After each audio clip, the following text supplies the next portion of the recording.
To my channel love on plate. ഇന്ന് ഈസ്റ്റും baking സോഡയും കള്ളൊന്നും ചേർക്കാതെ നല്ല പൂ പോലെയുള്ള വെള്ളപ്പം എങ്ങനെയാണ് ഉണ്ടാക്കുന്നത് നമുക്ക് നോക്കാം. ഇന്നൊരു ക്രിസ്മസ് സ്പെഷ്യൽ റെസിപ്പി തന്നെയാണ്. ആദ്യമായിട്ട് നമുക്ക് പച്ചരിയാണ് വേണ്ടത്. ഞാനിവിടെ 3 കപ്പ് പച്ചരി ഏകദേശം 6 മുതൽ 8 മണിക്കൂർ വരെയെങ്കിലും കുതിർത്തെടുത്തിട്ടുള്ളതാണ്. നന്നായിട്ട് കഴുകിയിട്ട് വെള്ളമൊക്കെ കളഞ്ഞ് അവിടെ വെച്ചിട്ടുള്ളതാണ്. അരി നന്നായി പേസ്റ്റ് പോലെ നമുക്ക് അരച്ചെടുക്കണം. അതിന് വേണ്ടിയിട്ട് നിങ്ങളുടെ മിക്സിയുടെ വലുപ്പത്തിനനുസരിച്ചിട്ട് നമുക്ക് അരി ഇട്ട് കൊടുക്കാം. അരി നമ്മൾ അധികമായി കഴിഞ്ഞാൽ നന്നായിട്ട് അരയാൻ പ്രയാസമായിരിക്കും. അപ്പോൾ പകുതി അരി ഇട്ടിട്ട് നന്നായിട്ട് അരച്ചെടുത്തതിന് ശേഷം ബാക്കി അരി ചേർത്താൽ മതിയാവും.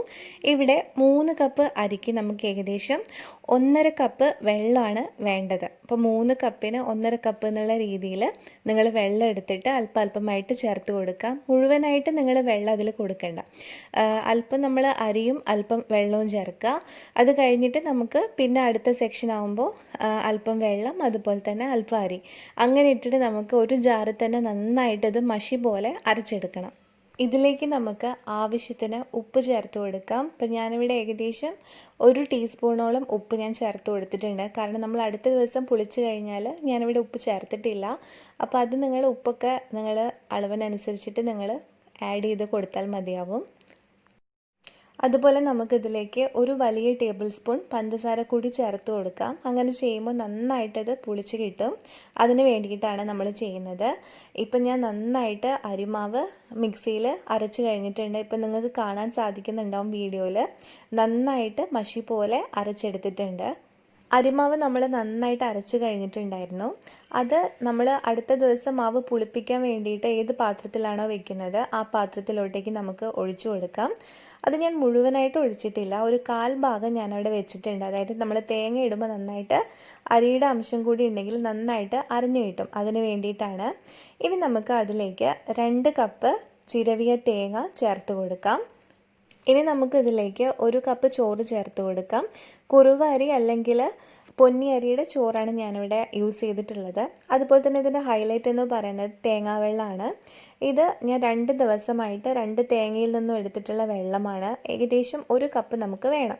അപ്പോൾ ആദ്യത്തെ ദിവസം നിങ്ങളിത് തയ്യാറാക്കുമ്പോൾ ആദ്യത്തെ ഒരു തേങ്ങയുടെ വെള്ളം പ്ലസ് ഒരു 3/4 ടേബിൾ സ്പൂൺ പഞ്ചസാര ചേർത്തിട്ട് ഒരു പ്ലാസ്റ്റിക്കിൻ്റെ ഒരു കുപ്പിയിൽ 14 മണിക്കൂർ നിങ്ങൾ പഞ്ചസാര മിക്സ് ചെയ്തിട്ട് പുളിപ്പിക്കാൻ വെക്കുക. ആ ഒരു വെള്ളമാണിത്. അപ്പോൾ അങ്ങനെ 2 ദിവസമായിട്ട് എടുത്തിട്ട് നമുക്ക് ഫ്രിഡ്ജിൽ സൂക്ഷിച്ച് വെക്കാം. മാവ് അരയ്ക്കുന്ന സമയത്ത് നമുക്കിത് ആഡ് ചെയ്താൽ മതിയാവും. നമ്മളെല്ലാം നന്നായിട്ട് അരച്ച് വെച്ചിട്ടുണ്ട്.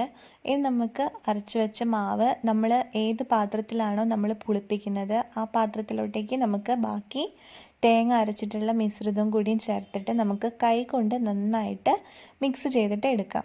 കൈ ശരിക്കും പറഞ്ഞാൽ നമ്മുടെ മാവ് പുളിപ്പിക്കുന്നതിന് പറ്റിയ ഏറ്റവും നല്ല ഏജൻറ്റാണ്. അപ്പോൾ കൈ നന്നായിട്ട് വൃത്തിയാക്കിയതിന് ശേഷം നന്നായിട്ട് നമുക്ക് ഒരു 5 മിനിറ്റോളം നന്നായിട്ട് ഇത് മിക്സ് ചെയ്തെടുക്കാം. എന്നിട്ട് ഒരു അടപ്പ് കൊണ്ട് മൂടി വെച്ചിട്ട് നമുക്കധികം തണുപ്പെത്താത്ത ഒരു സ്ഥലത്ത് ഒരു അടുപ്പിന് മീതെ ആവാം, ഓവനിൻ്റെ ഉള്ളിൽ വെക്കാം. അപ്പോൾ ഇങ്ങനെ വെച്ചിട്ട് നമുക്ക് ഒരു 12 മുതൽ 14 മണിക്കൂർ നമുക്ക് പുളിപ്പിച്ചിട്ട് നമുക്ക് രാവിലെ എടുത്തിട്ട് യൂസ് ചെയ്യാം. മാവ് പുളിച്ചതിന് ശേഷം നിങ്ങൾക്ക് എപ്പോഴാണ് യൂസ് ചെയ്യേണ്ടത് അതുവരെ നിങ്ങൾക്ക് ഫ്രിഡ്ജിൽ സൂക്ഷിക്കാം.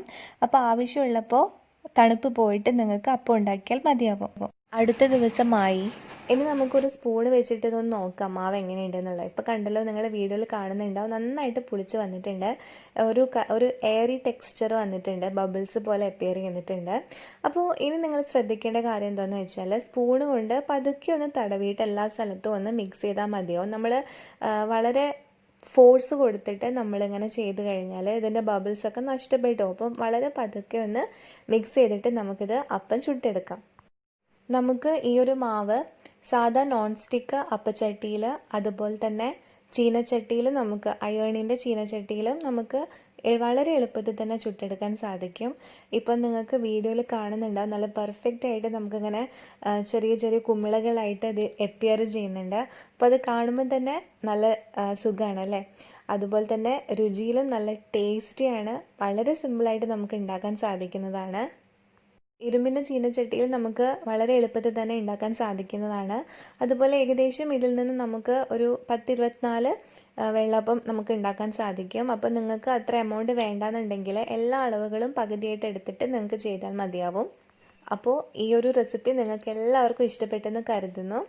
അതുപോലെ തന്നെ വീഡിയോ ഇഷ്ടപ്പെട്ടിട്ടുണ്ടെങ്കിൽ തീർച്ചയായിട്ടും ഉണ്ടാക്കി നോക്കണം. വീട്ടിൽ അഭിപ്രായങ്ങൾ പറയണം.